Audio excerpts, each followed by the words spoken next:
नमस्कार दोस्तों, बहुत ही खतरनाक और बवाल न्यूज दे देने वाला हूं।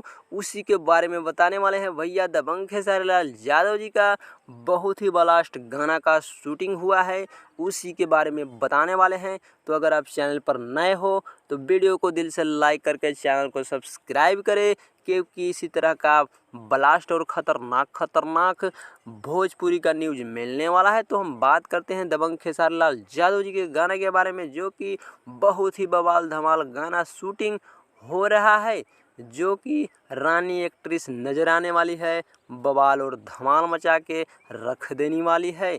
क्योंकि देख सकते हो कैसा लोक झोंक में ये गाना शूटिंग हो रहा है। सबसे पहले रानी एक्ट्रेस का ड्रेस देखिए कैसा है, और दबंग खेसारी लाल यादव जी का एक्शन देखिए कैसा आने वाला है। तो बहुत ही बवाल धमाल मचाने वाला गाना बहुत जल्द, यानी 1 से 2 दिन के अंदर। तो अगर आप इस गाना को देखना चाहते हैं तो मेरे चैनल को सब्सक्राइब करें, ताकि जैसे ही पोस्टर आए बवाल धमाल हम वीडियो बना करके बता दें आपको।